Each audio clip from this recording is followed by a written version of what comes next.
Rowena Clark had one foot on the fourth rung of the library ladder and two fingers hooked round the spine of a folio atlas when the great doors banged open beneath her, and the Duke of Ravensmere informed his butler that he would sooner be flayed than marry her. Marry her? Never. The words came up through the floorboards and the ladder both, hard as a slammed lid. Not if the alternative were a debtor's cell, Pruitt. Not if my grandmother wept for a full 12-month and the west roof came down on both our heads. 20 feet below her, the Duke crossed the turkey carpet in 4 strides that set the crystal drops of the lamp trembling on their wires. Rowena froze against the shelves.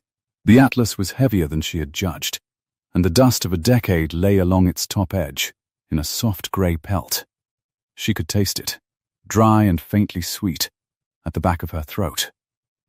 Beyond the tall south windows, the July heat pressed white against the glass, and a single wasp knocked itself stupid against a pane.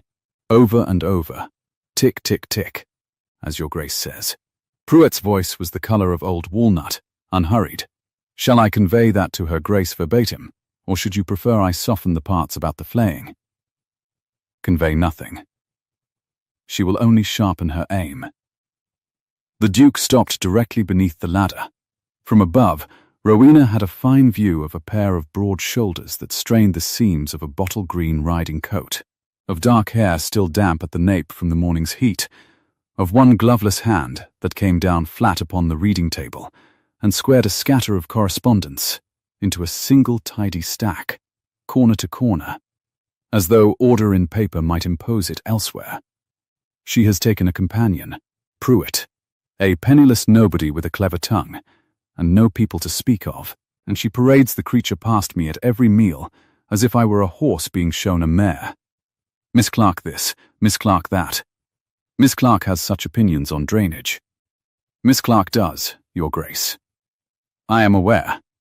He said it the way a man says he is aware of a stone in his boot. Rowena discovered, in that moment, 2 things. The first was that her right foot had gone entirely to sleep.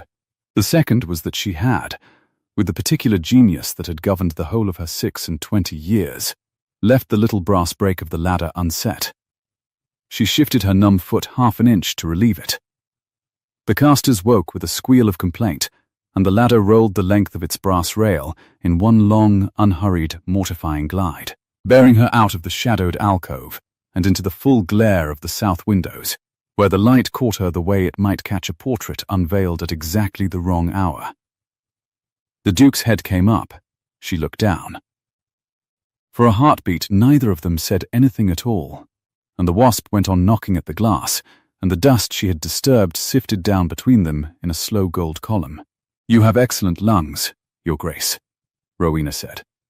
One heard every word of it, quite clearly, from Cornwall. The colour that climbed his throat was worth, she thought, the whole wretched summer.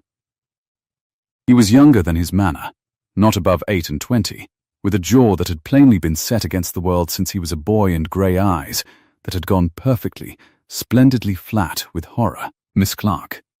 Your Grace. She descended the ladder one rung at a time, the atlas clasped to her chest like a shield, her slippers finding each step with more dignity than she felt. The leather rail was warm under her palm. Pray do not distress yourself on my account. A mare, I believe, was the term. I have been called worse by better men, though I confess the drainage remark stung. My opinions on drainage are excellent. Pruitt, by the door, developed a sudden and consuming interest in the ceiling. The Duke recovered himself with the speed of a man who had spent years recovering himself. His spine drew up. His hand left the papers. You were eavesdropping. I was fetching an atlas. She set it on the table between them, with a soft leathery thud that raised a fresh breath of dust. Your grandmother wishes to trace the course of the Ravensbourne before it was straightened. It is a very old estate, and a very high shelf, and you have a very carrying voice.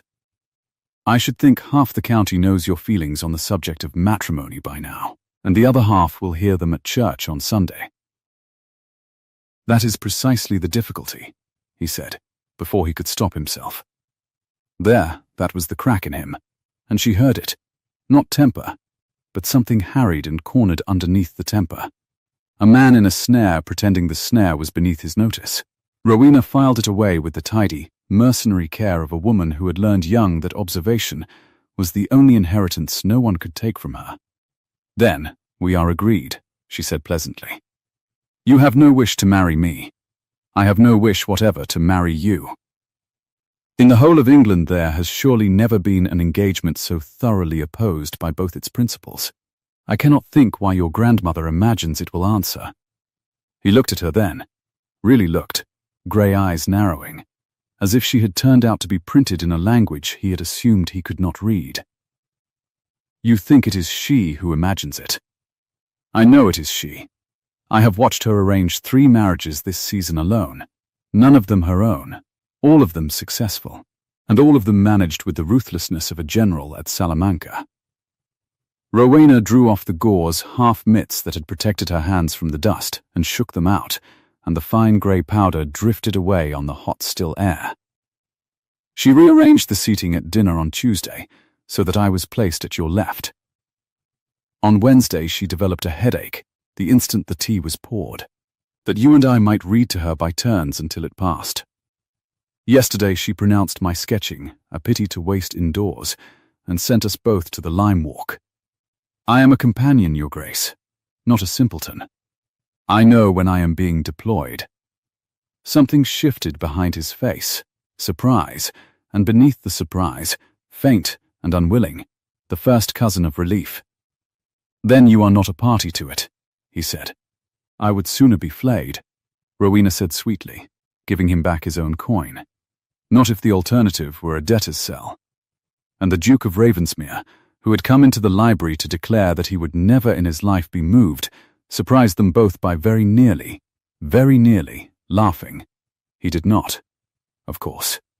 He mastered it, the way he mastered the papers and the seams of his coat and the whole ordered acreage of his life, and inclined his head a precise half-inch. "Then, we understand one another. Good day, Miss Clark." He turned for the door, and paused, and did not turn back. "The Ravensbourne is on the fold of the map before the one you have. My father marked it. You will find his hand in the margin." Then, he was gone, and the doors closed behind him with a soft, expensive click, and Rowena stood alone in the falling dust with an atlas she no longer particularly wanted to open, and the wasp finally found the gap at the top of the sash and blundered out into the blazing garden. Free, Pruitt cleared his throat. "Her Grace takes her chocolate in the yellow saloon at 11, Miss Clark. If I may, she does not care to be kept." "No," said Rowena. "I don't imagine she does." She opened the atlas anyway, when he had gone, and turned back one fold, and there it was, a spidery pencil line correcting the engraver's error, and beside it, in a dead man's careful hand, 3 words. Here, the river ran. She stood with her thumb resting on the ink a moment longer than she meant to. Then she closed the book, and went to be deployed. The yellow saloon faced east and had given up its coolness by 10:30, so that at 11 the Dowager Duchess of Ravensmere sat enthroned amid a small archipelago of open windows, a Chinese fan working steadily in one beringed hand, and a cup of chocolate going cold at her elbow. She was 70 if she was a day, upright as a fire iron, dressed in dove-grey silk that had cost more than Rowena would earn in her life, and her eyes, the same flat winter grey as her grandson's, missed absolutely nothing. "You are pink," Her Grace observed, before Rowena had fully crossed the threshold. "And you carry that atlas as though it had insulted you. One imagines you have met my grandson." "I have met your grandson." Rowena set the book on the Japan table and took her low chair without being asked, because the Dowager despised hovering above all other sins. The room smelled of chocolate and hot beeswax, and the faint green breath of the limes coming in through the windows on a breath of air too small to be called a breeze. He was in the library. He was of the opinion that he would sooner be flayed than marry me. He expressed it at some volume. The fan did not so much as stutter. Did he indeed? He did indeed. And I told him I felt precisely the same, which I do. So you may put away your seating charts, your grace, and your headaches, and your sudden enthusiasm for the lime walk. Rowena folded her hands in her lap and looked her employer full in the face, because she had discovered in 3 weeks that the dowager respected nothing so much as a straight spine and a straighter tongue. I know what you are about. I have known since Tuesday. I am not the material for a duchess, ma'am, and we both know it. And I would rather keep my post than lose it in the wreck of a scheme that cannot possibly succeed. For a long moment the only sound was the fan and the limes, and, very far off, a scythe hissing through the long grass of the south lawn. A man mowing before the heat grew murderous. Then the Dowager Duchess laughed, a dry, delighted, entirely genuine crack of laughter that took 10 years off her at a stroke. "Oh, you are exactly what I thought you were," she said. "Do you know, 3 companions in as many years, and every one of them wept the first time he was rude to her, and packed her boxes by Michaelmas. And here is Miss Rowena Clark, penniless as a church mouse and twice as bold, telling a duchess to put away her charts." She set down the fan. "Sit up. You are already sitting up. Good, now attend to me, because I am old and I do not care to say things twice." "Your Grace, my grandson," said the dowager, "has been alone in this great cold barn of a house for 3 years, since his father was taken from us, ordering the drains and the tenants and the accounts and his own heart into rows so straight you could plant beans by them. He does not laugh. He does not err. He rides out before the household is stirring, so that he need meet no one at breakfast, and he sits over the ledgers past midnight, so that he need not sit in an empty drawing-room, and he has convinced himself that duty and grief are the same article, which they are not, though I grant they wear a similar coat." Her voice did not shake, but her hand found the arm of her chair and gripped it. "I have perhaps 2 more summers in me, girl 3. If the physicians are wrong, which they generally are, I will not go into the ground leaving that boy walled up alive in his own good conduct. Now, you made him nearly laugh this morning. I heard of it from Pruitt before you had reached the stairs."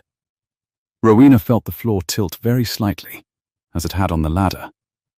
"Pruitt exaggerates. Pruitt has not exaggerated a thing in 40 years.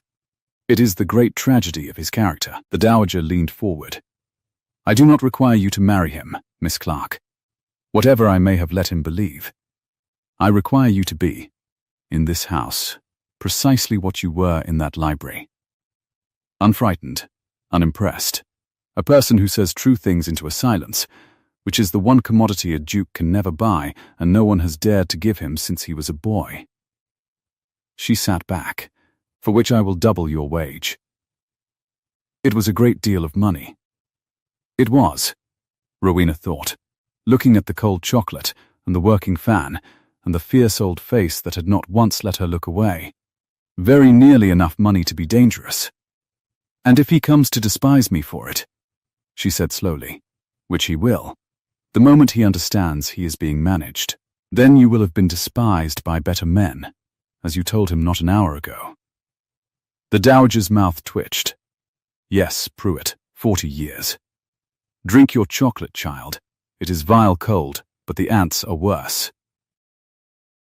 Rowena did not drink the chocolate. She looked instead at the map case propped against the wall by the window, her own, brought from her father's ruined library, the last unentailed thing the creditors had let her keep, and at the roll of half-finished survey inside it, on which for 3 weeks she had been quietly and illicitly charting the true old course of the Ravensbourne with her father's brass compass, for no reason on earth but that a map half-drawn was a thing that could still be finished, and so little else in her life could. Here the river ran. She thought of the dead duke's hand in the margin, and the living duke's voice saying you will find his hand, and the small, unexpected kindness of a man giving away the thing his father had touched to a woman he had just sworn never to wed. "I will think on it," she said, which was a lie, because she had already decided, and they both knew it, and the dowager only inclined her head exactly as her grandson had done, half an inch, no more. She saw the Duke properly for the first time 3 mornings later, and he did not see her at all. She had risen before 5, unable to sleep in the breathless heat, and carried her map case down through the sleeping house and out across the dew-soaked lawn to finish a bearing she could only take from the old pack-horse bridge at the bottom of the park. The world at that hour was grey going to gold. The limes hung with mist, the grass soaking her hem to the knee and cold as river water against her ankles. Blackbirds were tuning up in the shrubbery. Somewhere a dog barked once and thought better of it. She had set up her compass on the parapet and bent to sight along it when she heard the hooves, a big horse, ridden hard, coming down the lime avenue at a gallop that flung divots of turf into the mist. She stepped back into the shadow of the bridge's stone abutment, without deciding to. The old instinct of a woman who had learned that the unseen keep their positions longest. It was the Duke. Of course it was the Duke. He came off the avenue and out along the water meadow at a flat run, hatless, coatless, in his shirt sleeves, with the linen plastered to his back, and there was nothing ordered about him at all. He rode the way a man drinks who is trying to drown something. At the far hedge he set the horse at a jump no sane rider takes before the light is up, and cleared it, and pulled up hard on the far side, and sat there, in the rising mist, with his head bowed, and his shoulders heaving, one broad hand flat against the animal's steaming neck, as though he were holding on to the last solid thing in a world made of fog. He stayed like that a long while, long enough that Rowena, watching from the cold shadow of the bridge with her father's compass forgotten in her hand, understood that she was seeing something she had not been meant to see. Not the Duke who squared his papers and inclined his head half an inch, but the thing that man was built to hold in. She thought of the Dowager's voice. Walled up alive in his own good conduct, she had taken it for an old woman's fondness. It looked, from here, in the grey light, like a plain report of the facts. He straightened at last. He turned the horse. And Rowena drew further back against the stone, and held her breath, and let him ride away up the avenue into the strengthening light without ever knowing she had been there. Because some things a person is owed, and one of them is to grieve unwatched, and she found she could not spend even so useful a coin as that. She took her bearing when he had gone. Her hand was not quite steady on the compass. She told herself it was the cold. The trap sprang on the Thursday, and it sprang, as the best traps do, at dinner. There were guests by then. The house had been filling all week, carriages crunching up the gravel through the long gold evenings, until the great table seated 24, and the candles alone were a small fortune melting into the summer dusk. Rowena had been placed, as ever, at the Duke's left, and had spent the fish course discussing drainage with the squire's deaf brother, who agreed with everything she said at a volume that turned heads. The Dowager rose between the removes. She did not tap her glass. She did not need to. The table fell silent the instant she gained her feet, 24 faces turning to her like heliotropes. "My friends," she said, and her old voice carried to the corners of the room without seeming to rise at all. "You have been very patient with an old woman's whim in gathering you all here in such heat, and I shall reward your patience with the reason. On Friday, tomorrow, I mean to give a ball. The last, I shouldn't wonder, that these old walls will see me preside over." A murmur of gallant protest, which she flattened with one raised hand. "And I mean to give it," she went on, "to celebrate an understanding. A very happy one." Between my grandson, the grey eyes moved, mild as milk, to the head of the table, and a young lady of great sense and greater spirit, who has become, this summer, entirely necessary to the peace of this house. She did not say the name. She did not have to. 24 faces turned, as one, to the Duke's left hand, where Rowena Clark sat with a forkful of turbot arrested exactly halfway to her mouth, and the whole architecture of her careful, mercenary summer collapsing silently around her ears. She set the fork down. Beside her, she felt rather than saw the Duke go rigid as a struck bell, felt the heat come off him. Saw at the edge of her vision his hand close slowly around the stem of his wineglass, until she thought the crystal must surely give. He said nothing. Neither did she. Down the long table the squire's wife had begun to applaud, and others took it up, a soft patter of gloved hands like the first of the rain, and someone called for the couple to stand. And the dowager smiled at her grandson with the serene and total ruthlessness of a general who has moved her guns in the dark and waited for morning.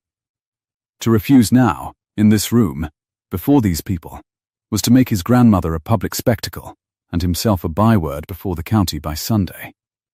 To accept was to be lost. Rowena watched the knowledge of it cross his face and lock there, and she understood, with the cold clarity that had governed the whole of her 26 years, that they were both of them, now thoroughly and irretrievably caught. She rose. She did not know she meant to until she was doing it.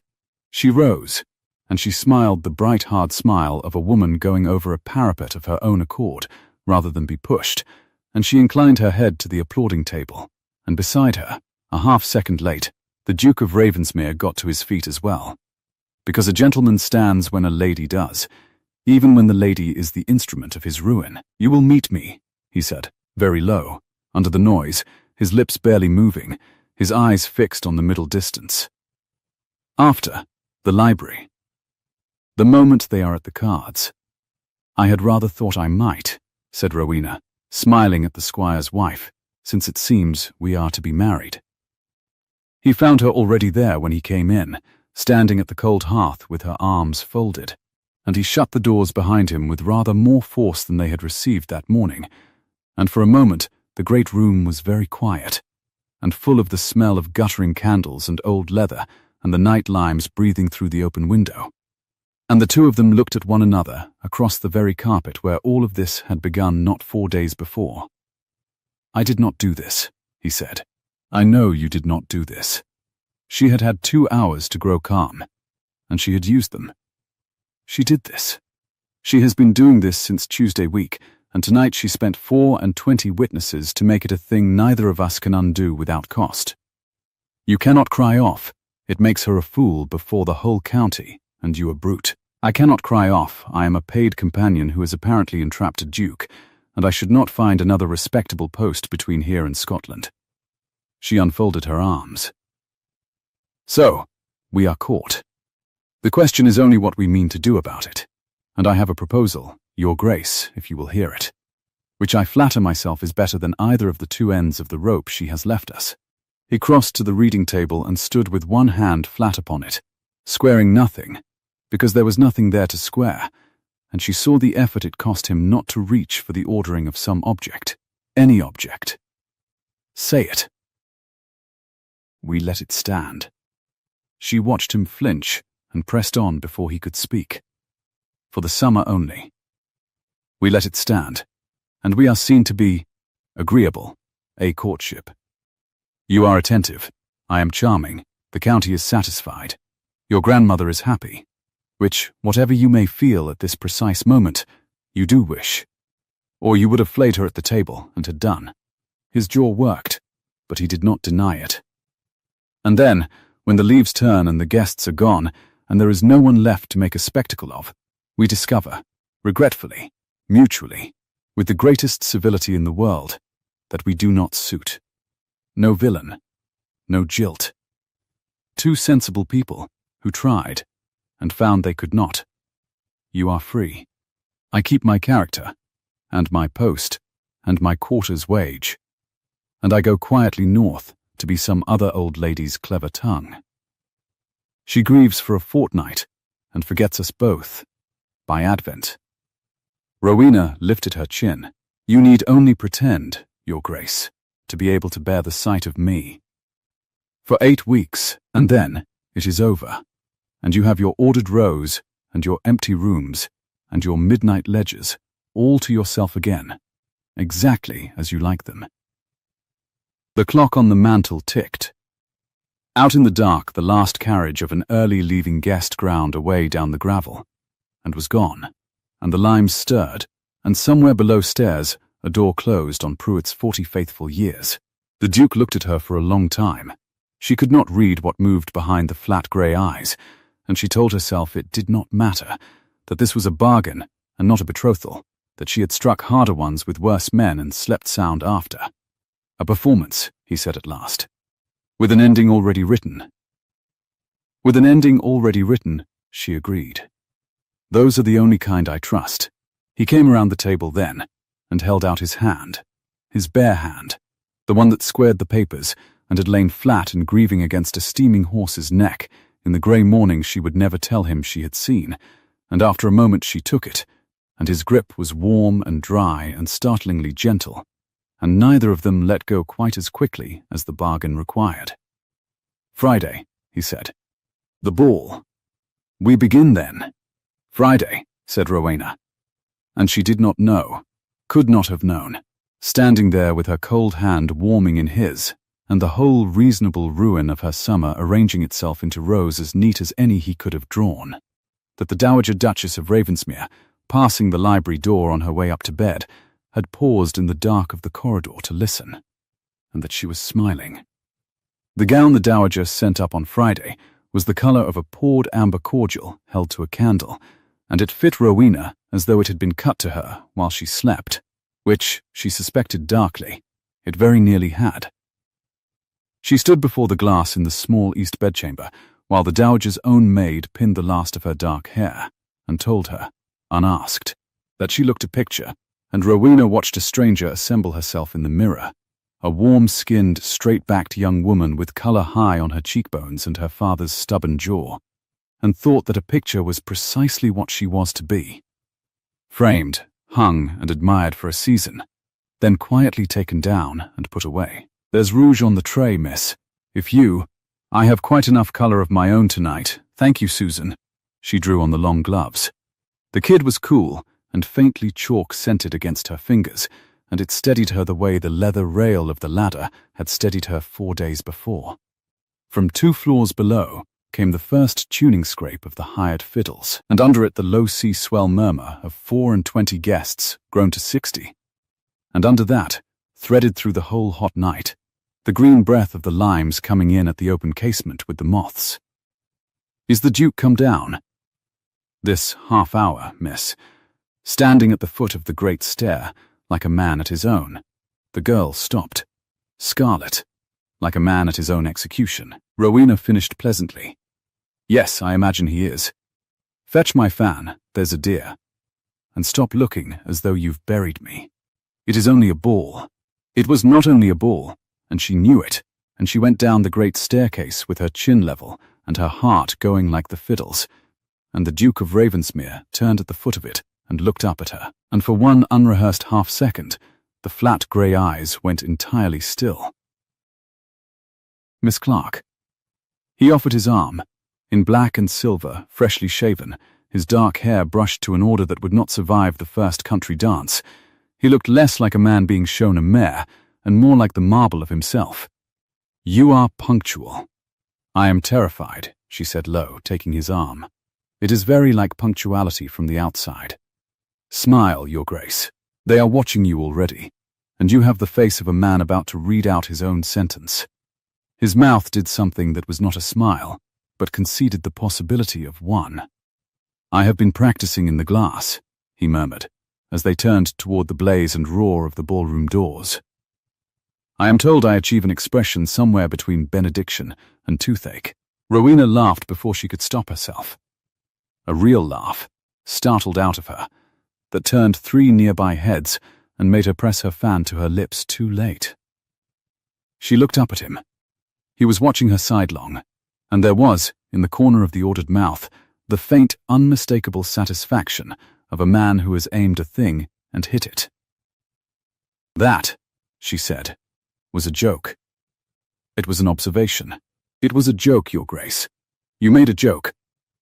I shall have it engraved and hung in the long gallery, that posterity may behave," he said, and steered her through the doors into the light, and if his hand pressed a fraction closer over her gloved fingers than the performance strictly required, she decided, for the space of that entrance, not to notice it. The ballroom had been stripped and chalked and hung with 1,000 candles until the heat of it struck like an opened oven, and the whole county turned as one to see them come in. Rowena had stood at the edges of rooms like this her whole life, holding shawls and fetching negus and being spoken past. She had never once stood at the mouth of one as its centre, with the Duke's arm under her hand and 60 pairs of eyes measuring the amber silk and the straight back and finding, audibly, that it would do. She heard the whisper travel the room like wind through barley. Companion. Nobody. Clever, though. And he never so much as danced these 3 years. They are saying I am a nobody, she told him, smiling radiantly at the squire's applauding wife. They are saying I have not danced in 3 years, he returned, bowing to the same woman with grave precision. Both are true. Come and make one of them a lie. He danced better than a man of such rigid daylight had any right to. He danced the way, she thought.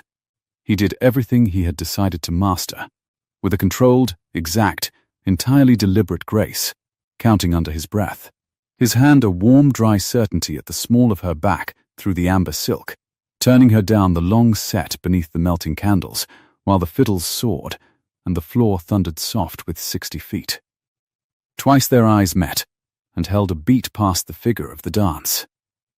Twice she reminded herself, sternly, of the ending already written, and twice the reminder arrived a half-second late. You are staring, Your Grace, she said, as the dance brought them together and the heat of him closed the last inch.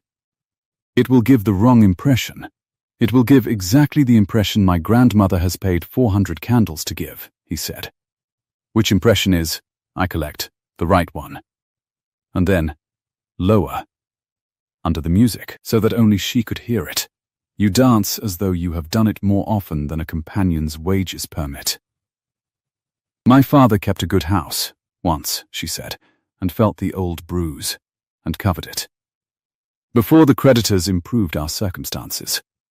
I had 2 seasons of my own, Your Grace, a very long time ago, when I was 17 and stupid, and thought the world owed me a good end. It taught me to dance and to distrust ballrooms in roughly equal measure. Turn me, we are being observed, he turned her. When she came back to his hand, his face had changed, some of the marble gone out of it, replaced by an attention so sudden and so total that it unsettled her more than the staring had. You never speak of your people, he said. There is very little to speak of. They are all of them gone north, or gone under, and I am the last of the line, and not worth the postage. She lifted her chin.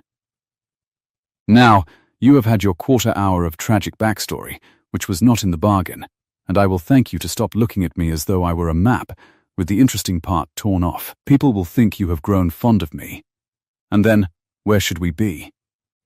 Something crossed his face at the word map. A flicker, quickly ordered away. But he inclined his head the exact half-inch, and the dance ended, and he bowed over her hand before the whole watching room with a gravity that set the squire's wife to fanning herself, and Rowena curtsied, and told herself the warmth climbing her own throat was nothing but 400 candles in the July night.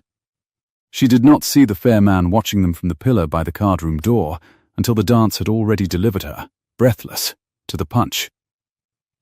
He was. She registered first, extraordinarily handsome. Golden where the Duke was dark, slim where the Duke was broad, dressed in a dove and pearl elegance that must have cost a fortune he wore with the ease of a man who had never once paid a bill on time. He was perhaps 30. He was smiling at her as though they shared a private joke she had not yet been let into. And he came off the pillar and crossed to her through the crowd, with the boneless assurance of a cat crossing a garden it believes it owns. Miss Clark, he said, and bowed, and the bow was a fraction too deep, a courtesy sharpened at the edge into insolence. You will forgive me. No one has done me the office, and my cousin, I find, guards his good fortune too jealously to make the introduction himself. Julian Vane, Ravensmere's nearest kin, and, until this remarkable summer, his heir. The last word landed soft and precise as a card laid face up on green baize.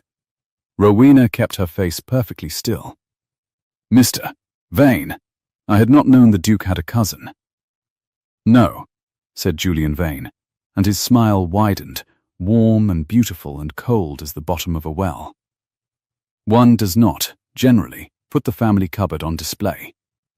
May I fetch you a glass? You have the look of a woman who has just danced her way clean out of one life and into another, and that, I always find, is thirsty work.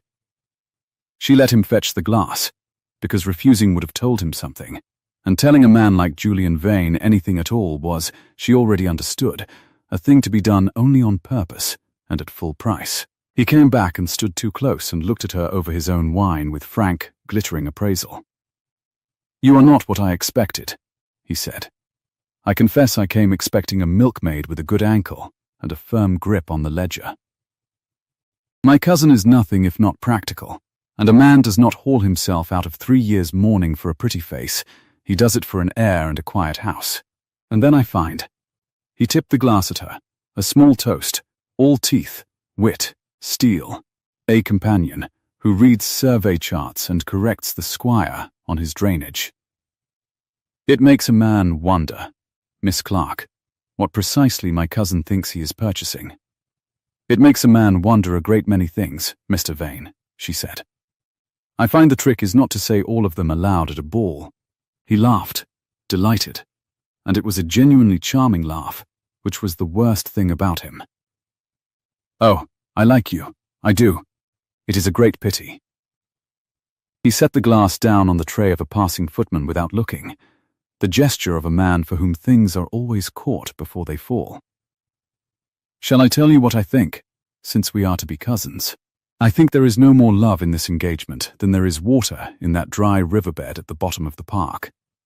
I think my grandmother has arranged it as she arranges everything, with pins and gunpowder, and I think you, my clever penniless friend, have seen which way the wind sets and hoisted your sail. I do not even blame you. In your place I should have done the same."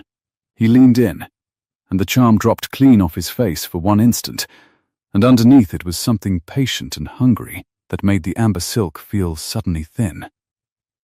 "But that estate has been mine in every reasonable expectation, since my cousin buried his father and shut himself up to rot.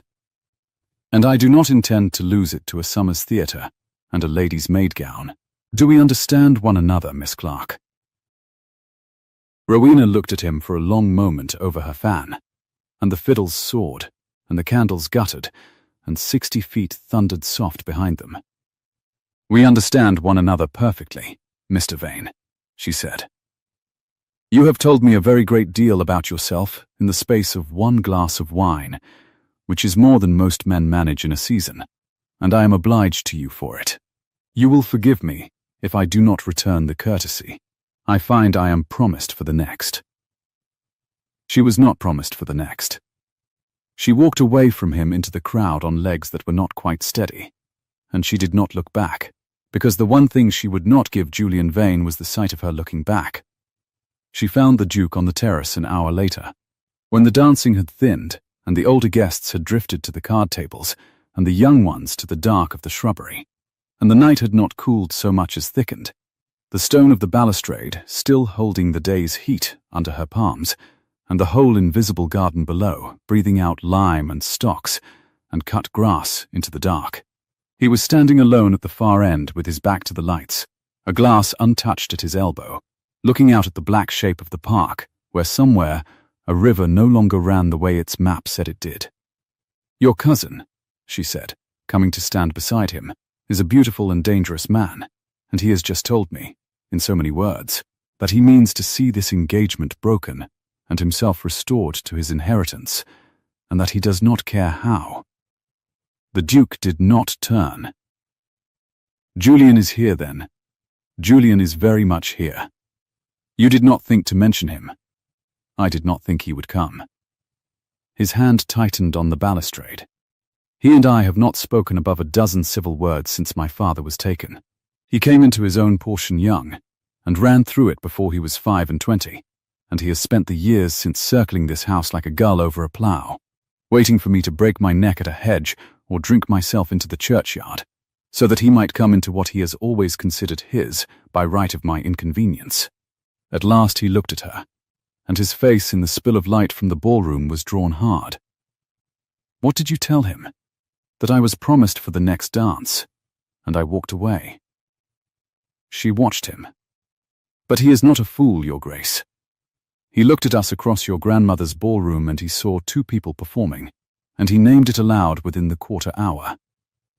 If he can see it, others will. The whole scheme depends on our being believed, and your cousin does not believe us. Then we shall have to be more convincing, the Duke said, and there was something new and grim in it. You said as much yourself. Attentive, charming, he turned fully toward her, and the grimness cost him something.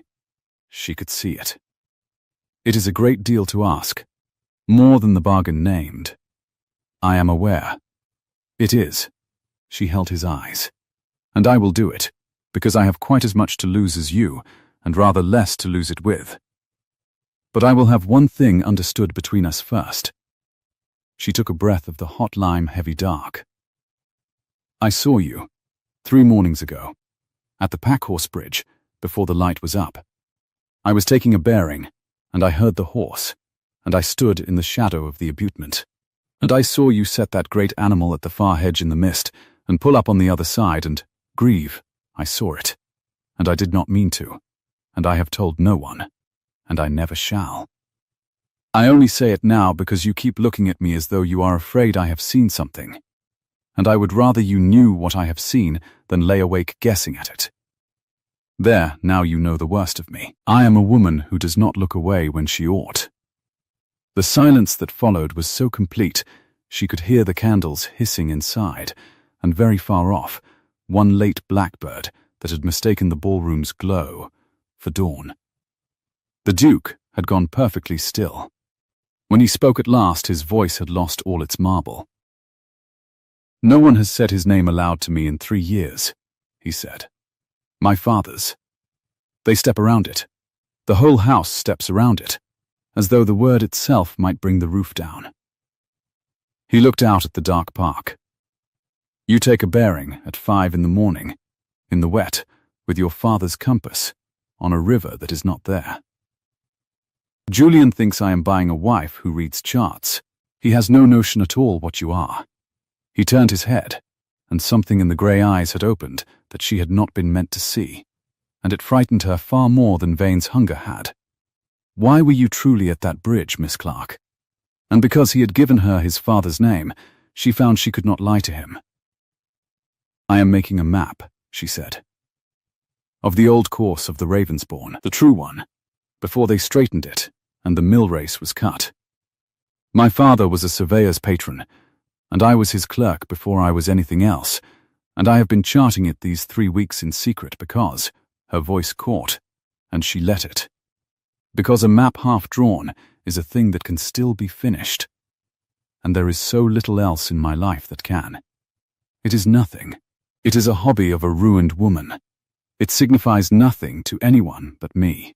But even as she said it, out at the corner of the terrace, where the light from the card-room windows fell yellow across the flags, she saw the pale gleam of Julian Vane's coat and the still turn of his golden head, and understood with a cold lurch that he had been standing there long enough to hear the words "old course of the Ravensbourne" fall from her mouth into the dark, and that his beautiful, patient, hungry face had gone, for the first time all evening, entirely serious.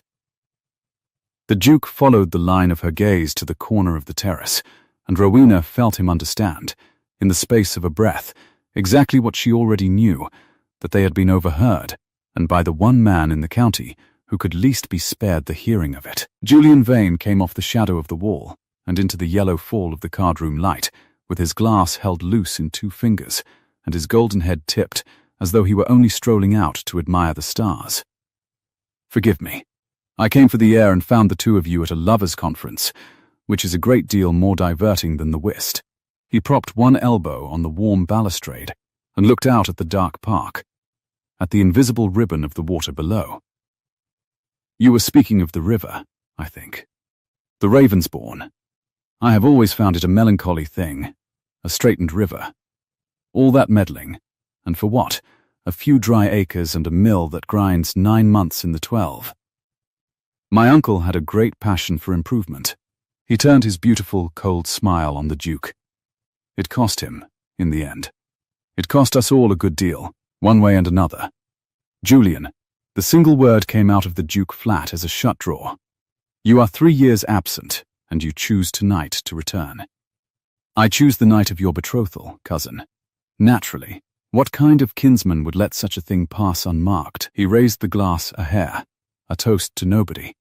The candle glow slid along the pearl buttons of his coat and left his eyes in shadow. You are to be congratulated. She is charming. She reads maps. His gaze came to Rowena, and under its idle glitter she felt the whole weight of his attention settle, patient as a spider testing a thread. Do you know, Miss Clark, I believe you and I shall have a great deal to say to one another before this summer is out. Old rivers. Old boundaries. Old wrongs that a clever pencil might set right, or set very wrong indeed, depending on whose pencil it is. He straightened, and the moths blundered around the lamp above him, and the smell of crushed stalks came up thick from the border below. But not tonight. Tonight you must dance, and I must lose at cards to the squire, who cheats. Good night, cousin, Miss Clark, sleep well. He went, unhurried, his heels ringing on the flags, and the dark seemed to close behind him like water over a dropped stone. He knows something, Rowena said.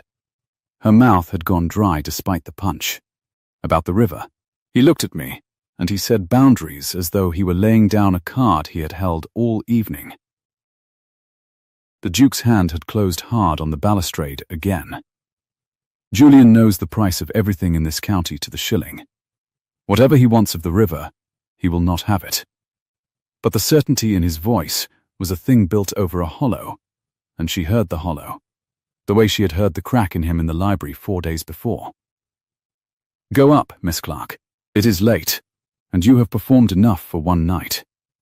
He did not look at her. You performed very well. She went up. But she stood a long while at her open casement in the amber gown, listening to the fiddles fray away one by one and the carriages grind off into the warm dark, and she thought about boundaries, and about a golden man who had said old wrongs as though he could taste them. And sleep, when it came at last, was thin and full of the sound of water running where no water was. She was in the muniment room by 8. It was a cramped stone closet off the estate office, north-facing and cool even in July, smelling of iron and mildew, and the particular dust of old vellum. And Pruitt let her in with no more than a lift of one white eyebrow, and the observation that her grace did not take her chocolate before 11, and a young woman might do a deal of harm to herself between 8 and 11, if she had a mind to. I have a mind to, said Rowena. Where are the estate maps, Pruitt? The old ones. Before the river was straightened. Ah, the butler stood a moment in the doorway, walnut dark against the brighter office beyond, his hands folded. That would be the difficulty, miss. There are no old ones. Not since his late grace had the survey redrawn, 19 years gone, when the new channel was cut. The old plans were called in to the maker in London to be brought up to date, and there was a fire at the man's premises that winter, and they were never seen again. He said it without inflection, but his eyes rested on her a moment longer than the words required. His Grace's father grieved it. He said a man ought to be able to prove the ground he stands on. It was after that he took to marking the atlases in his own hand, in the library, a poor substitute he called it, but his own. Here the river ran. Rowena felt the pencil line under her thumb again, the 3 careful words. So there is no record, she said slowly, of where the boundary lay before the river was moved. Only the new survey, which shows it where the new channel runs. Only the new survey, miss, a pause, dry as the vellum. And whatever a clever person might reconstruct with a compass, and 3 weeks' patience, taking bearings from a pack-horse bridge before the light is up. She looked at him sharply. His face gave her nothing at all. 40 years of giving nothing, wearing it smooth as a river stone. Pruitt, what runs along the old course? Whose land, if the river had never been touched? The mill, miss, said Pruitt. The mill, and the whole of the Southwater meadow, some 50 acres of the best grazing on the estate, and the tenant farms that draw from the Leat. By the new channel they lie, within the entail, safe as the house itself. By the old course, He inclined his head the precise half-inch of his master and his mistress before him. By the old course, miss, they would lie a good half-mile the wrong side of the boundary. On the portion that came, when it was portioned, to the cadet branch. To Mr. Vane, the cool room went cooler. Somewhere out in the office a clock ticked, and a fly turned slow circles against the barred window, and Rowena understood, with the cold, clear lurch that had governed the whole of her 26 years, precisely what she had spent 3 weeks innocently drawing. "He cannot claim it," she said, "without proof of where the river ran." "No, miss. And there is no proof. It was lost in a fire 19 years ago." "There was no proof, miss," Pruitt agreed, and let the small terrible word there hang in the mildewed air between them until she had heard every corner of it. "Her Grace bade me give you the run of these rooms whenever you asked." "I begin to think," he said, folding his hands, "that Her Grace, as is her custom, saw further than the rest of us. Shall I have coffee sent in? You have gone the colour of that vellum, and I find bad news sits easier on a full cup." She did not answer him. She was looking at the map case leaning in the corner where she had set it down, her father's case, the last unentailed thing, with 3 weeks of patient illicit bearings rolled up inside it, and thinking that she had come into this house with nothing to sell, and had, without once meaning to, drawn the one document in England that could put the Duke of Ravensmere in Chancery, and turn Julian Vane from a squandered younger son into the master of the mill, the meadow, and the tenant's bread. Julian found her before she found him, which she supposed afterward she should have expected of a man who had spent his life waiting in corners. She had taken the map case up to the long gallery to be alone with it. The gallery ran the whole north front, cool and dim, hung with the ranked portraits of Ravensmere dead she would not name to herself as such. The floorboards silver with old wax, and the tall windows showing the park baking white beyond. She had unrolled the survey across a marble side table and was bent over it with her father's brass compass in her hand, when Julian's voice came down the length of the room like a stone skipped over still water. "There she is. The clever pencil herself." She did not startle. She had learned young not to give a watching man that gift. She rolled the survey shut with unhurried hands and turned, and he was already halfway down the gallery, hatless, immaculate in dove grey, smiling under the flat gaze of his own ancestors. "Mr. Vane, the gallery is not, I think, on the way to anywhere. Nothing worth reaching ever is." He stopped an arm's length off and looked, frankly and without shame, at the case under her hand. "You have been to the muniment room." Pruitt told me, "No, that is unkind to Pruitt, who would sooner part with his tongue than his discretion." I guessed. "You have the look of a woman who has just learned what she is holding." His voice dropped into something almost gentle, almost kind, which was the most dangerous register he had. "It is a heavy thing to learn alone. Let me lighten it. Shall I tell you what that map is worth?" "I imagine you are going to." "To my cousin, it is worth nothing but trouble, a boundary he would far rather stayed lost, an old fraud of his sainted father's dragged into the light of the assize. To me," he spread his beautiful hands, "it is worth an estate.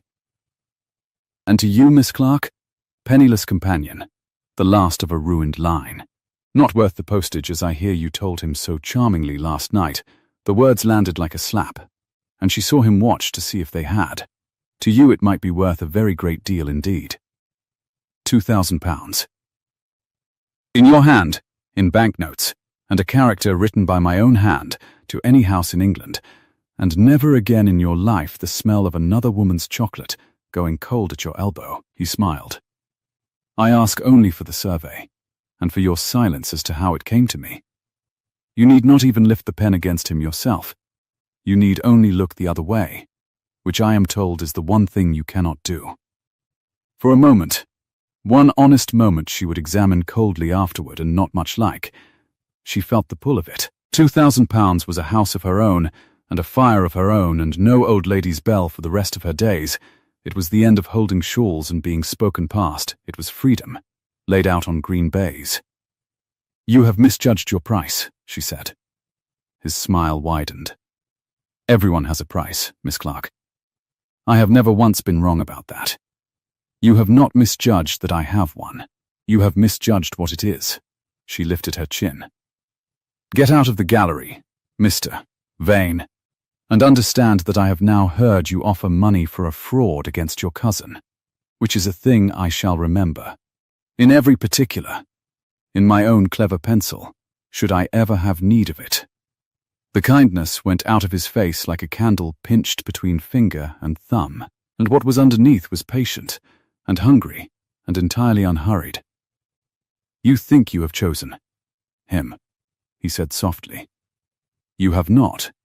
You have chosen a summer's theatre with an ending already written. Oh yes, Miss Clark, I stood on the terrace long enough to hear that too. An arrangement, a performance, 8 weeks. And then you go quietly north. He tilted his golden head. How do you suppose my cousin will feel, I wonder, when he learns that the woman who wept so prettily over his father's grief at the Packhorse Bridge has been secretly surveying his boundaries for 3 weeks, and that she took £2,000 of Vane money to do it? A performance, you called it.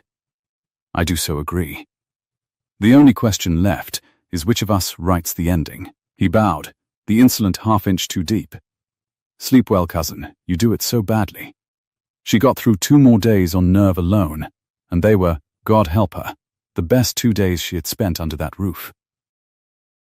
Because the Duke, all unknowing, chose them to begin trusting her.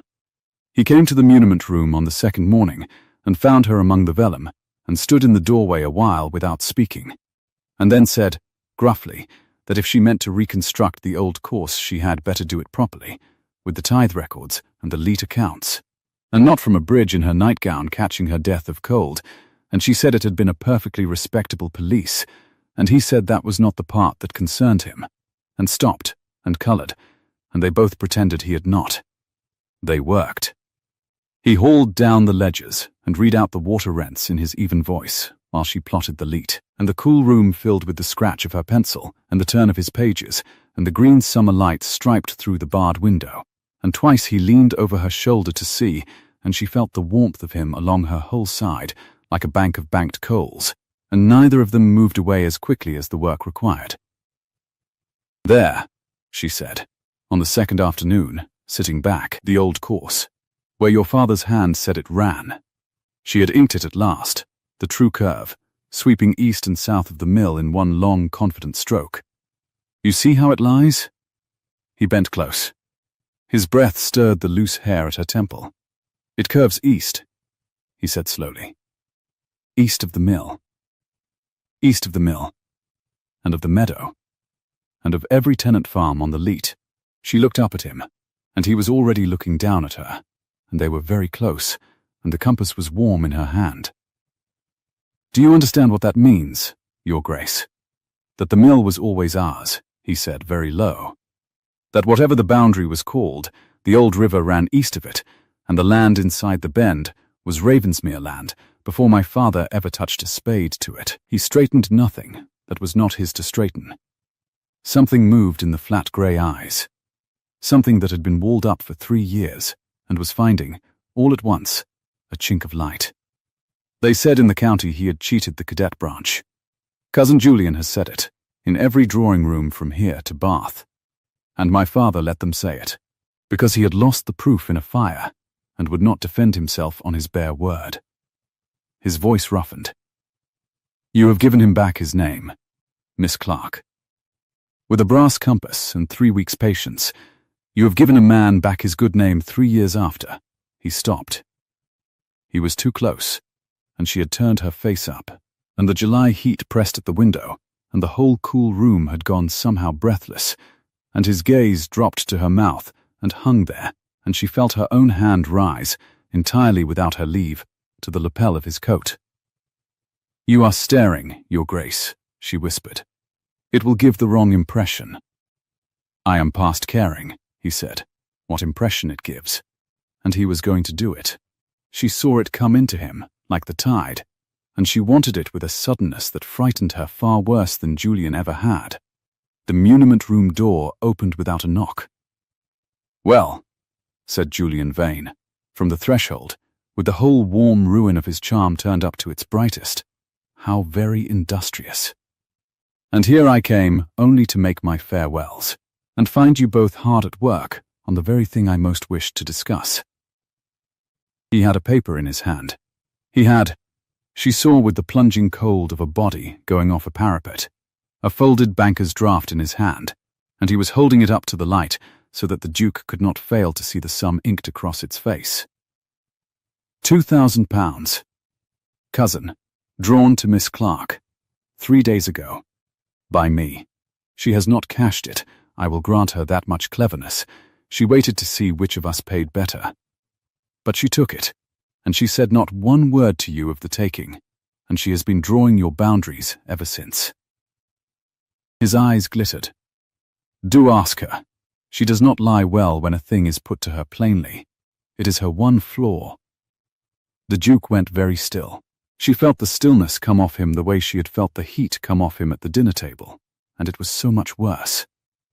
Rowena, he said. Just that. Her name, that he had never once used, come out of him now like something torn. He offered it, she said. Her voice was steady, she made it steady. In the gallery, 2 days ago. He offered me £2,000 and a character to give him the survey and hold my tongue, and I refused him, and I told him to get out, and I told him I should remember every particular of it. Your Grace, look at me. I refused him. You said not one word of it to me. The marble had come back over his face, feature by feature. 3 years of it, closing like a lid. 2 days. We have sat in this room 2 days, and you knew my cousin meant to take the mill and the meadow and the bread out of my tenants' mouths with a map you had drawn, and you said, nothing. He stepped back from her, and the space where his warmth had been went cold in an instant. You told me your map signified nothing to anyone but you. You said that to me. On the terrace, after I gave you my father's name. I did not yet know what it signified. I learnt it only the morning after, from Pruitt, and then Julian was already on me, and I was going to tell you today, the moment the old course was inked, and I could prove which way it ran, so that I might bring you the whole of it, and not the half. How convenient, said Julian gently, that the telling was always to be tomorrow. Be quiet. The Duke did not raise his voice. He did not need to. She had learned that of him the first hour, in this very house. He was looking at her, only at her, and there was no anger in it, which was the unbearable part. There was only a man watching a snare close over the one thing he had let himself believe was not a snare. I do not know which of you to believe, he said. And that is the whole of it, do you see? 4 days ago I trusted no one in this house, and I slept sound. You made me want to. Both of you have made a study of what I want. He turned for the door. Keep the draft, Miss Clark, or burn it. It is nothing to me now. The engagement stands until my grandmother's guests are gone, because I will not make her a spectacle. After that you will go north, as you were always going to, with your character and your quarter's wage, exactly as you proposed to me in the library, an ending already written. You said those were the only kind you trusted. His hand was on the door. You were right. I should have listened. He went. Julian, in the doorway, watched him the length of the gallery, and then turned back to her with the draft still held to the light and the loveliest, coldest smile she had ever seen worn by a human face. You should have taken the money, he said. It was the same ruin either way, and at least you would have had the 2,000. He set the draft down on the marble beside her inked survey, gentle as a man laying a card face up on green baize. Do keep it. Consider it a wedding gift, for the wedding that will not now happen. I shall have the mill by Michaelmas, and my cousin's name back in the mud where it does me the most good. And you. He took up his hat. You will have a map no one will believe. Drawn by a woman no one will trust, proving a thing the only man who mattered has stopped his ears against. Good afternoon, Miss Clark. Then, he too was gone, and the muniment room door stood open on the silver length of the empty gallery, and Rowena Clark sat alone among the mildew and the iron and the barred green light, with her father's compass cold in one hand and, spread beneath the other, the finished map, the true east curve of the Ravensbourne, inked at last, sweeping clean and confident round the mill in a dead man's careful hand made visible. Here the river ran. She looked at it a long time, and slowly, through the roaring cold of it, one thought surfaced, and would not sink again, that the map on the table was not the weapon that had ruined her. It was the only weapon in England that could unmake Julian Vane, proof, in her own hand, corroborated in the late Duke's, that the cadet branch had no claim and never had, and that Julian, who had just held it up to the light and called it worthless, was far too clever a man to have failed to see that too. Which meant he had not come to buy her silence. He had come to make certain the one person who could read this map would never again be believed by the one person who needed to. He had not wanted the survey. He had wanted it burned, and her with it. Rowena stood. She rolled the survey tight and slid it into her father's case and set the brass catch, and out beyond the barred window the scythes hissed through the long gold grass of the south lawn, and somewhere far off a horse was being brought round hard, and she thought, he is leaving for London, and he will not go empty-handed. She caught up her skirts and went out at a run down the silver gallery, past the ranked and watching portraits, toward the sound of hooves on the gravel, because Julian Vane never rode out for nothing, and there was only one thing left in this house worth his riding for. And it was not the woman he had just thrown to the wolves. It was the old woman who had drawn all of them onto the board in the first place, and who did not yet know that her last best move had just been turned, in the space of one afternoon, into a knife pointed straight at her own throat. The gravel blazed white under the noon sun, and the horse being walked in slow circles before the steps was Julian's, a raking chestnut, with a London saddle, and a groom at its head, who would not lift his eyes to hers. Rowena came out through the great doors into the wall of heat, with her father's case gripped crosswise to her chest, and the sweat already starting cold along her spine. Pruitt. He was there. Of course he was there. Upright in the shade of the portico, as though he had grown out of the stone. Where is he? Where is Mr. Vane? Within, miss, the walnut voice gave nothing, but his eyes moved once toward the east front, and that was as good as a shout from another man. He has asked to wait upon her grace before he takes the road. She received him not 5 minutes since. In the yellow saloon, where the chocolate went cold and the fan worked, and the old woman who could not be kept sat among her open windows with 2 summers in her, believing she had won. Rowena's heart turned right over. He means to tell her, she said. He means to tell her the whole of it, the bargain, the money, the ending already written. He means to break her with it, Pruitt. And she is not. She is not strong enough to be, no, said Pruitt. And then, dry as the vellum in his cold north room, laying the small word down like a card face up, or perhaps, miss. Her grace is a great deal stronger than the gentleman supposes. She generally is. Shall I announce you? Do not announce me. She was already moving, skirts caught up in one fist, the case banging her hip. Announce nothing, only pray, if you have kept any prayers in 40 years, that I am not too late for once in my life. She went through the cool marble hall at a run that no companion in England had any business at, past the ranked footman who stared and did not move, and the day heat came at her through every open door in gusts of hot lime and cut grass and beeswax, and the fiddle's ghost still hummed in the empty ballroom as she passed it, and her slippers found the yellow saloon's threshold and stopped there, chest-heaving, exactly as the Duke of Ravensmere came in through the garden door at the far end, with the light behind him, and murder in his still grey face. They had both of them run. Neither had known the other would.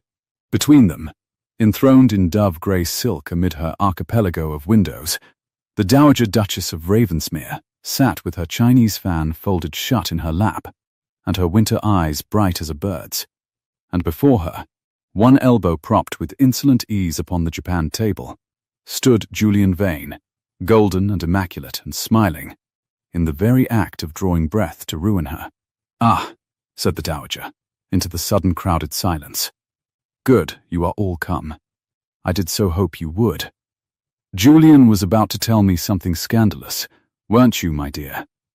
Pray do go on. You had reached the interesting part." Julian's smile did not waver, but his eyes moved once around the room and counted the odds, and Rowena saw him decide, in the cool, practiced way of a man who has never yet been caught without a card. To play it faster.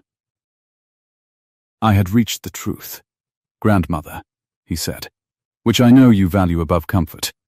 Your grandson is not engaged, not in any sense you would own.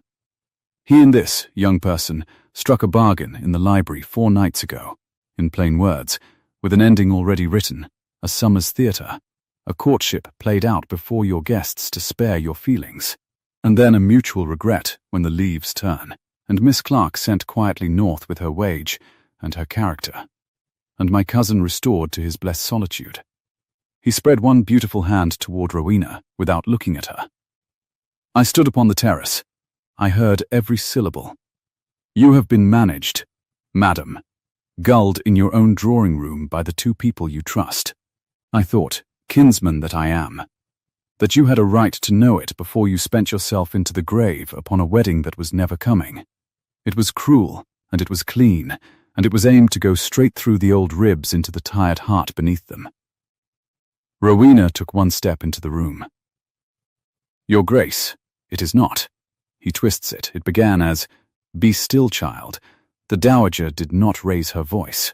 She lifted the folded fan an inch and set it down, and looked at Julian Vane with an expression Rowena had last seen on her at the dinner table, moving her guns in the dark.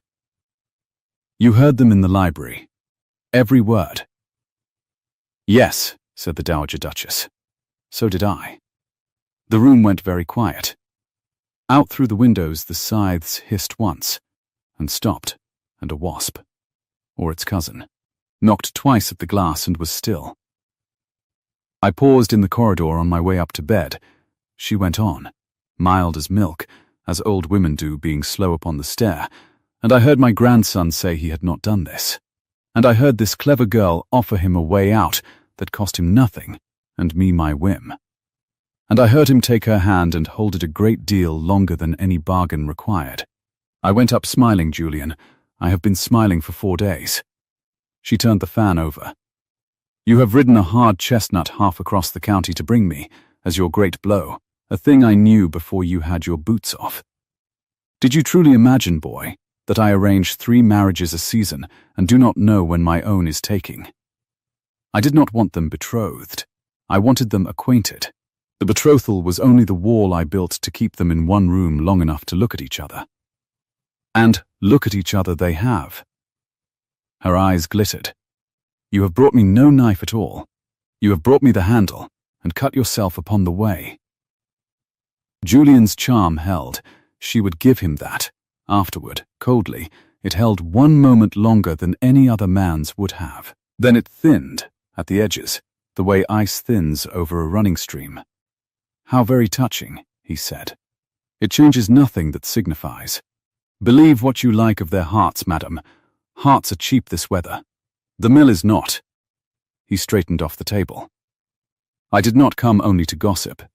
I came to give my cousin notice, before witnesses, since he is so fond of witnesses of late, that I mean to lay claim in chancery to the mill, the South Water meadow, and the tenant farms upon the Leat, all of which, by the boundary as it now stands, lie a half-mile within the entail, and all of which, by the true old course of the Ravensbourne, that your husband so conveniently straightened 19 years gone, lie upon the cadet portion. My portion. He cheated my branch of 50 acres, and a mill, with a spade and a fire, and let the county think what it liked of him, rather than answer it. And I have waited a long, patient while for the proof to be lost past all hope of raising." He smiled, and it was ghastly now, all teeth and no warmth left in it at all. "And now it is lost. There is no old survey. There is no plan. There is nothing but one dead man's word, which he never spoke, and one ruined girl's pencil, which no court and no cousin will ever now believe. You have seen to that yourself, cousin. You called her a liar in the muniment room not an hour ago. I heard you do it. I did. The Duke's voice came from the garden door, low and even and terrible. He crossed the carpet slowly, the lights sliding off the black and silver he had worn to dance in and had not yet changed, and he stopped between Julian and Rowena as a man stops between a thrown stone and a window. I called her a liar. It was the greatest folly of a life that has not been short of folly, and I have been standing in the stable yard for the last half hour learning it, because Pruitt, who has not exaggerated a thing in 40 years, put it to me plainly what my cousin is, and always was, and what this house looks like from the outside to a man who has walled himself up inside it. He did not turn to her, but his shoulders had changed. Say the rest of it, Rowena. You have the case in your hands. You have had the answer in your hands these 2 days, and I would not hear it. Say it now, before them both. She could scarcely breathe, but she had learned in that house that the way through a locked room is a straight spine and a straighter tongue, and she set her father's case down upon the japanned table beside the cold chocolate and worked the brass catch with fingers that shook only a little. There is no old survey, she said. That is true. It burned 19 years ago at the maker's premises in London. Pruitt showed me the record this morning. Your father grieved it. He said a man ought to be able to prove the ground he stands on. She drew out the roll and let it fall open across the table, waiting one curling edge with the dowager's own fan, and there it lay in the hot east light, the leet inked fine as a hair, the mill squared black, the tenant farms lettered small, and sweeping round the whole of it in one long confident stroke, east and south of the mill and the meadow both, the true curve of a river that no longer ran there. So I made another. From the fall of the land, and the tithe records, and the leet accounts your cousin never thought to burn, and 3 weeks of bearings taken from the Packhorse Bridge before the light was up. And it says, it proves, in a form any surveyor in England will stand up in court and swear to, that the old Ravensbourne ran east of the mill, that the land inside the bend was Ravensmere land before your father ever set a spade to it. He straightened nothing that was not his. He cheated no one. The 50 acres were never the cadet branches to lose. A pretty forgery, said Julian, but something had gone out of his voice. It is not forgery, and you know it is not, for you are far too clever to have failed to read it when you held it to the light in the gallery yesterday and called it worthless. She turned on him, and her fear had burned clean away and left something harder in its place. You never wanted this map, Mr. Vane. You wanted it gone. You offered me £2,000 not to keep me quiet. My silence was worth nothing. I am a nobody. You said so yourself. But to have the survey in your own hands to burn, and me discredited past all believing, so that when the mill came to Chancery there should be no plan, and no witness, and no one on earth left able to prove which way the water ran. You came to make certain the one person who could read this map would never again be believed by the one man who needed to. She reached into the case a second time and brought out the folded banker's draft and laid it down flat upon the marble beside the map, uncreased, its ink unbroken, the sum blazing across its face. There is your £2,000, uncashed. I never touched a farthing of it, and His Grace himself watched you lay it before me not an hour since, and I have every word of your gallery offer set down in my own clever pencil, as I promised you I should. So, you have a claim with no proof, cousin, and a bribe with no taker, and a slander that the whole of this room has just watched come apart in your hands. She lifted her chin. Which of us, do you suppose, writes the ending now? For a long moment Julian Vane looked at the map on the table, and the draft beside it, and the three faces ranged against him in the hot bright room, and Rowena watched the calculation run behind his beautiful eyes and come, at last, to nothing. There was no card left. He had laid them all. You would truly do this, he said, and for the first time all summer there was neither charm in it nor cruelty, only a kind of hollow wonder. You would beggar me for 50 acres and a mill. I would keep a man his good name 3 years after he was too proud to keep it himself, said the Duke of Ravensmere. You beggared yourself, Julian, at 24, and have spent the years since blaming the ground for the fall. The mill is not yours. It never was. Take the road you came by. There is a paper on the table by the door. My man of business drew it while I stood in the yard. A quittance, in which you renounce all claim upon the entail in exchange for the settling of your London debts one final time, which is a great deal more than justice, and a great deal more than you would get from any court once that map is entered. Sign it, or do not, and go to Chancery, and be broken there in public with the whole county watching, which will suit me nearly as well. He held his cousin's eyes without heat. I am done being afraid of you. It is a remarkably light thing to set down, once a person decides to. Julian looked at the quittance. He looked at the map.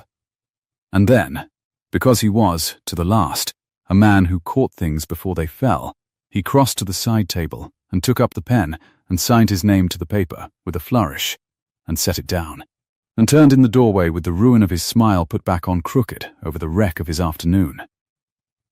You will bore each other insensible by Lady Day, he said. Two people who tell the truth.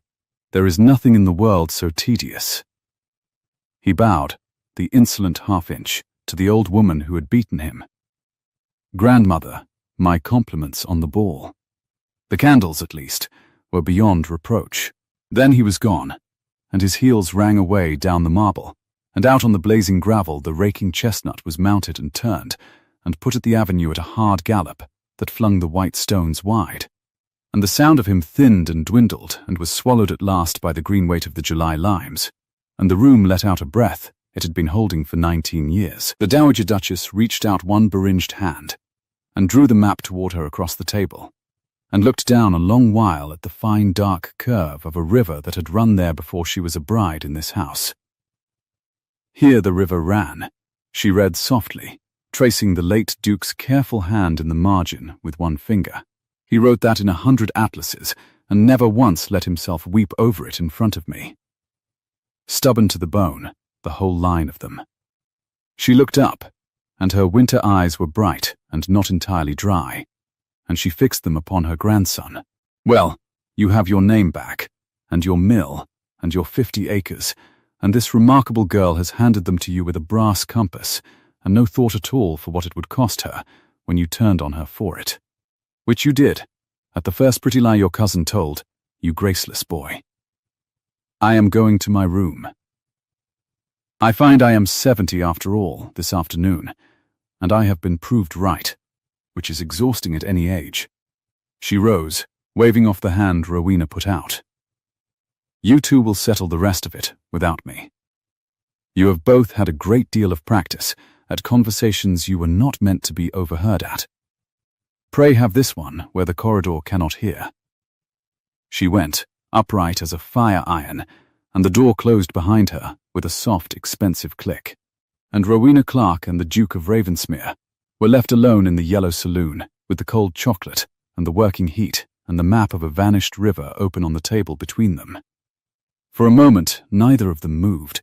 Out through the windows a wood pigeon began its slow 5 notes over and over in the limes, and the smell of cut grass came up thick and sweet from the south lawn, where the scythes had gone back to work, and the light lay in long yellow bars across the carpet.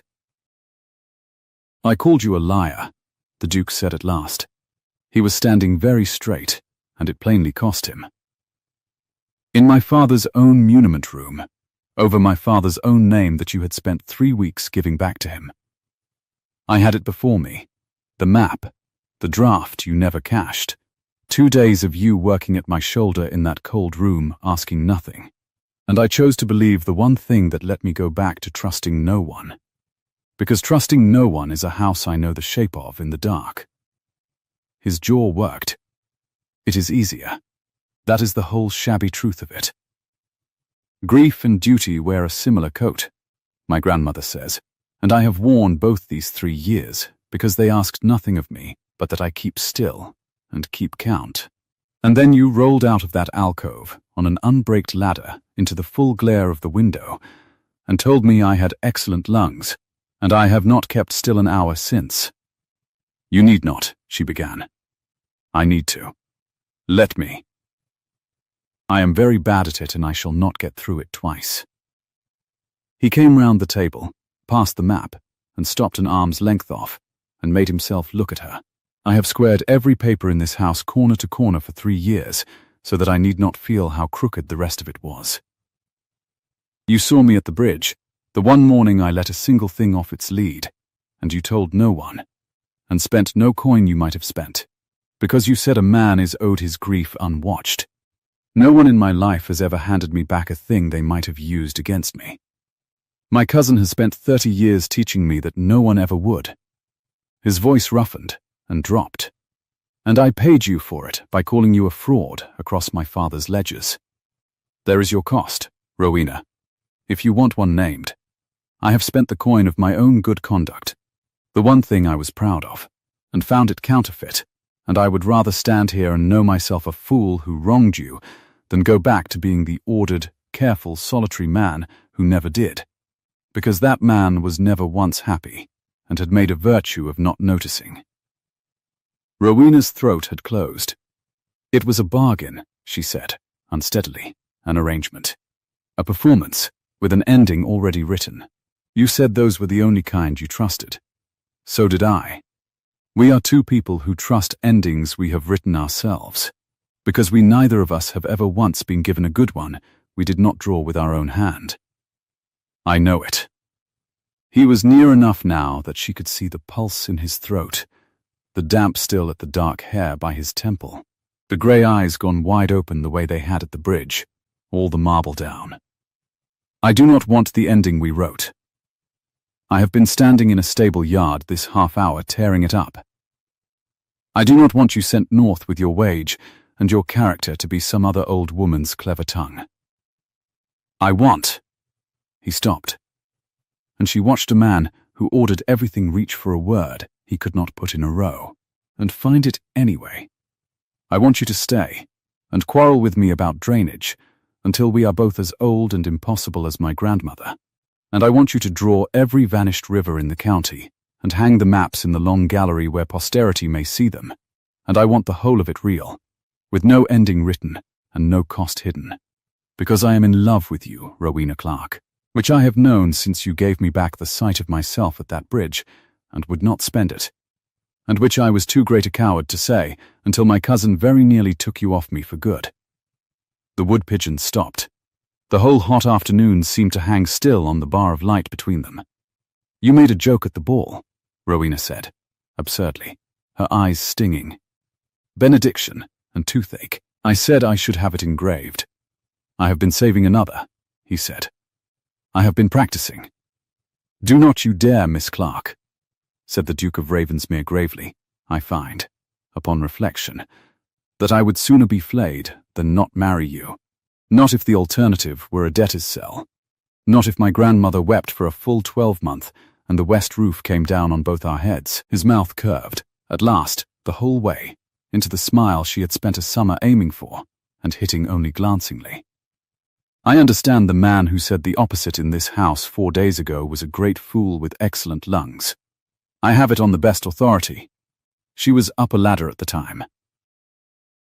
And Rowena Clark, who had come into that house with nothing to sell and had drawn, without once meaning to, the one map that could unmake a villain and mend a name and undo herself entirely, put both her hands flat against the black and silver lapels she had touched once in the muniment room and not been permitted to finish touching, and laughed and wept, both at once, which was a thing she had not done since she was 17 and stupid, and believed the world owed her a good end.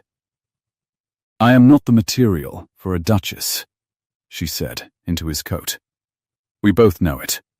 Your grandmother knows it.